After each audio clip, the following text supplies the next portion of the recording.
네, 이번에는 세포막을 통한 물질의 이동에 대해서 보도록 할 거예요. 우리 교과서는 152쪽부터 154쪽까지의 내용인데요.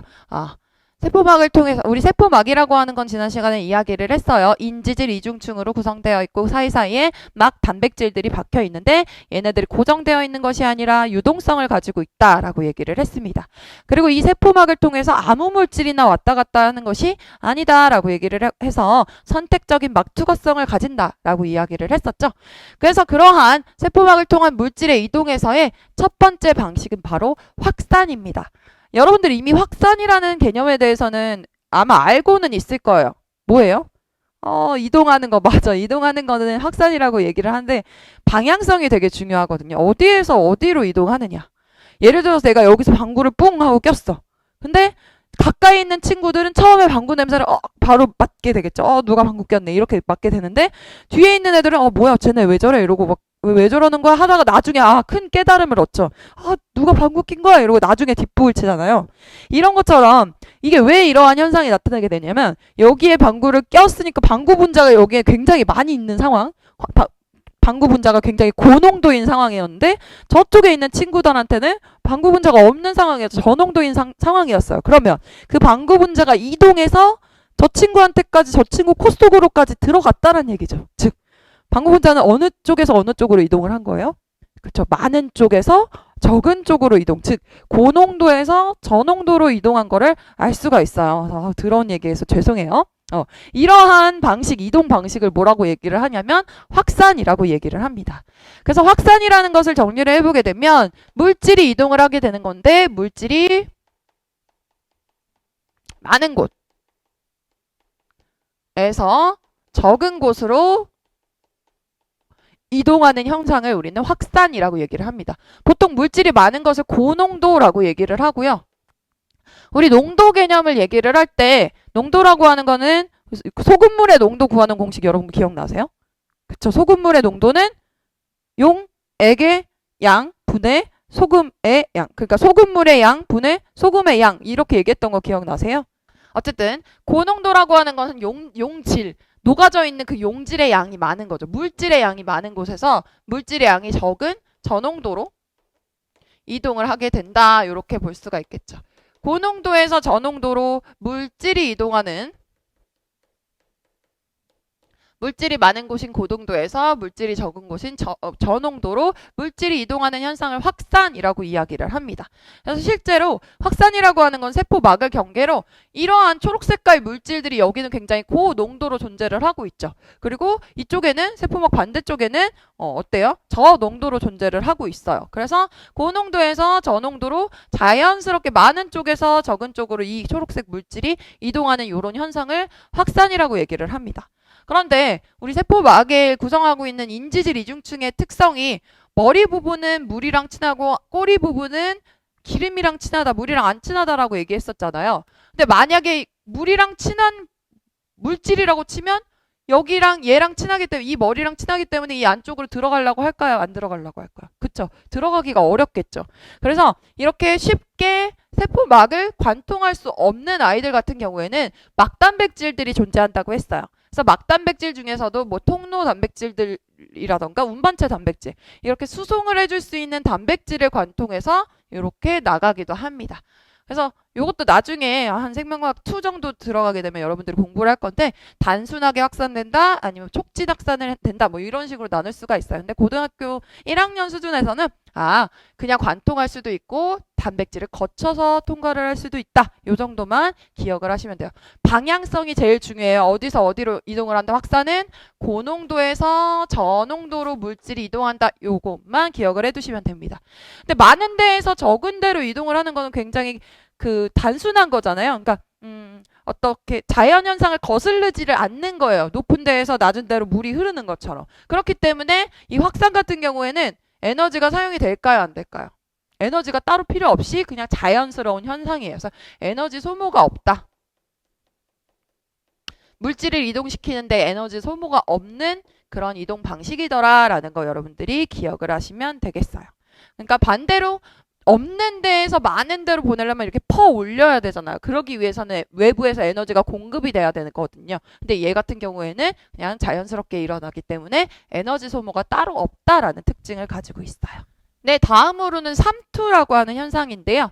삼투라고 하는 것은 이제 큰 개념으로 보면 확산이랑 거의 비슷하긴 해요. 근데 어떤 물질이 그 대상체가 무엇이냐에 따라서 이제 삼투라고 이야기를 합니다. 삼투는요, 다른 말로 표현을 하면 물의 확산이라고 생각을 하시면 돼요. 조금 이게 이 개념이 어려울 수도 있어요. 그러니까 헷갈릴 수도, 전혀 어려운 내용은 아닌데 많은 친구들이 헷갈려하는 부분이 물의 확산이라고만 생각하면 쉬운데 헷갈려할 수가 있어요. 보통 우리가 용액의 농도를 이야기를 할 때는 용질의 양을 가지고 용액의 농도를 얘기를 하죠. 용질의 양이 많게 되면은 그 용액은 고농도 용액 이렇게 얘기를 하고, 용질의 양이 적게 되면은 그 용액은 저농도 용액 이렇게 얘기를. 그러니까 짠 용액, 싱거운 용액 이런 식으로 얘기를 한단 말이야. 고농도, 저농도. 그런데 우리는 물의 입장에서는 고농도는 오히려 물이 적은 상황인 거고, 그리고 저농도는 물이 오히려 많은 상황인 거죠. 그래서 물의 입장에서 보면 저농도가 물이 많은 상황, 고농도가 물이 적은 상황이란 말이에요. 그러면 에너지가 소모되지 않고 자연스럽게 이동한다고 치면 물은 어디서 어디로 이동을 해야 될까요?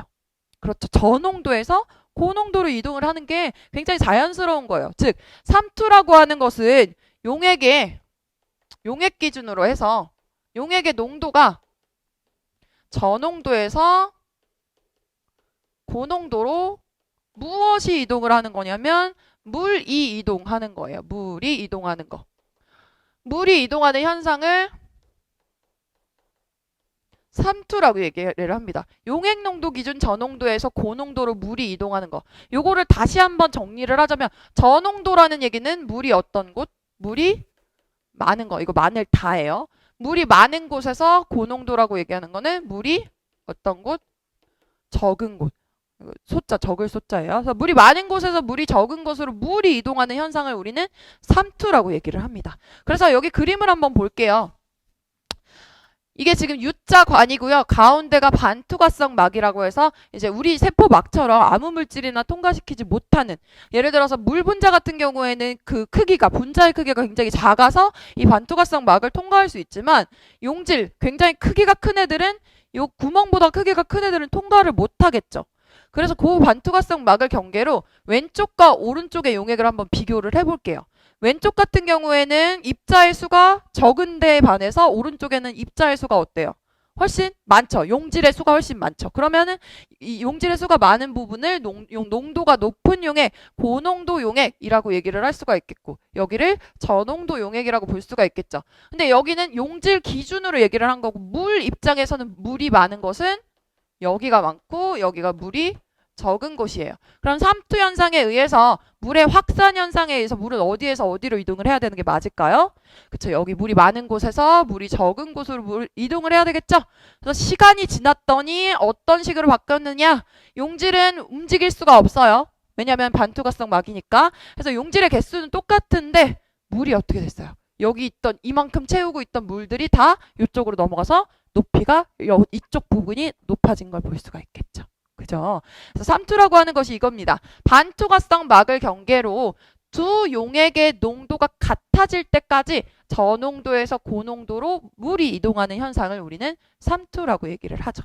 그래서 예를 들어서 어떠한 뭐 식물세포가 있어요.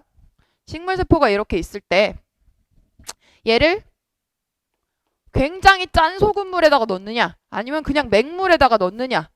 시간이 지나고 나서 이 생물세포의 부피를 관찰을 하게 되면 짠 데다가 넣어놓게 되면 어떤 일이 일어날까? 물은 어디서 어디로 이동하니까? 저에서 고로 이동을 하니까 상대적으로 식물세포가 더 저농도겠죠. 그러니까 저농도에 있던 물이, 식물세포에 있던 물이 바깥에 소금물로 빠져나가니까 얘는 이렇게 쭈글탱이, 이렇게 부피가 물론 이런 식으로 극단적으로 쭈그러지지는 않아요. 부피가 감소를 하겠지만 얘 같은 경우는 이런 식으로 뚱뚱한 풍선처럼 이렇게 불어난 거를 볼 수가 있어요. 왜냐면 얘는 맹물이니까 여기에서 이쪽 안쪽으로 물이 들어오기 때문이죠. 그래서 이런 내용들. 실제로 여기 그림을 한번 보시면요. 이게 이제 적혈구 세포거든요. 적혈구. 우리 혈액을 구성하고 있는 적혈구 세포를 우리 용액, 세포 안에 있는 용액이랑 똑같은 농도에다가 넣었을 때는 세포의 구조가 변화가 없어요. 왜냐면 삼투 현상이 뭐 이렇게 나타나지 않아요. 물이 들어오는 만큼 나가기 때문에 그렇게 되는데요. 이 적혈구의 농도보다 훨씬 더 낮은 용액, 싱거운 물에다가 담그게 되면 그 물에서 우리 적혈구로 물이 막 들어오겠죠. 그러면서 얘네들이 점점 원래 이렇게 원반형 모형이었던 애들이 이렇게 뚱뚱하게 부러져가지고 결국엔 이렇게 터져버리는 현상까지 나타날 수가 있어요. 반면에 얘를 엄청나게 짠, 즉 고농도의 용액에다가 집어넣게 되면은 이 바깥쪽이 안쪽에 비해서 훨씬 더, 즉 세포 안쪽이 더 저농도이기 때문에 저농도 안쪽에 있던 물이 바깥쪽으로 다 빠져나가서 이렇게 쭈글탱이 모양을 가지게 되는 걸 볼 수가 있겠죠. 이러한 현상이 바로 삼투라는 현상 때문에 나타나는 거예요. 네. 이렇게 해서 결국에는 삼투라고 하는 것도 이제 물 입장에서의 확산이라는 거라고 여러분들이 기억을 하시면 됩니다. 즉 많은 쪽에서 적은 쪽으로 뭔가가 이동을 하는 데 있어서는 따로 에너지를 사용하지 않고 자연스럽게 이동을 하구나. 그래서 용질 입장에서 바라봤을 때 좀 더 포괄적인 입장에서 바라봤을 때는 확산이라는 개념을 썼고 이거를 물에 초점을 맞춰서 이야기할 때는 삼투라는 용어를 쓴다. 이 정도로 여러분들이 기억을 해주시면 되겠습니다.